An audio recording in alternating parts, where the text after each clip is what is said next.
എന്നിൽ നിന്നും ഇഷ്ടപ്പെട്ടത് ഞാൻ പറഞ്ഞതാ.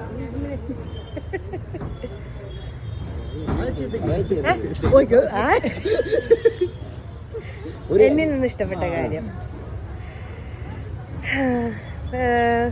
ഏട്ടൻ പറയുന്നവർക്ക് ഇരുന്ന് കേൾക്കണം. മീൻസ് ഞാൻ കേൾക്കും, അതിഷ്ടമാണ്. പിന്നെ ഇങ്ങനെ എന്താ അതന്നെ സംസാരിച്ചുകൊണ്ടിരിക്കണം, ഏട്ടനോട് ഒരു കാര്യങ്ങൾ സംസാരിച്ചുകൊണ്ടിരിക്കണം.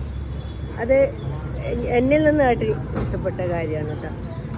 പിന്നെ ഏട്ടൻ എന്ന് പറഞ്ഞാൽ അറിയാം ആരി നമ്മളങ്ങോട്ടും ഇങ്ങോട്ടും വഴക്കൊക്കെ ഉണ്ട്. ആര് പറഞ്ഞില്ലാന്ന് മുമ്പ് ആരെയും ഭർത്താവ് നിങ്ങളെ വീട്ടിലൊന്നും പ്രശ്നങ്ങളൊന്നുമില്ലേ? എല്ലാവരുടെ വീട്ടിലും പ്രശ്നമുണ്ട്. പിന്നെ നമ്മൾ വഴക്കൂടെയില്ല അങ്ങനെ ഇങ്ങനെയാണെന്ന് പറഞ്ഞാൽ ആരെങ്കിലും വിശ്വസിക്കാം. അപ്പം പറയും എൻ്റെ പൊങ്ങച്ചാന്ന്. നമ്മൾ നല്ല വഴക്കൂടലുണ്ട്. നമ്മളപ്പത്തന്നെ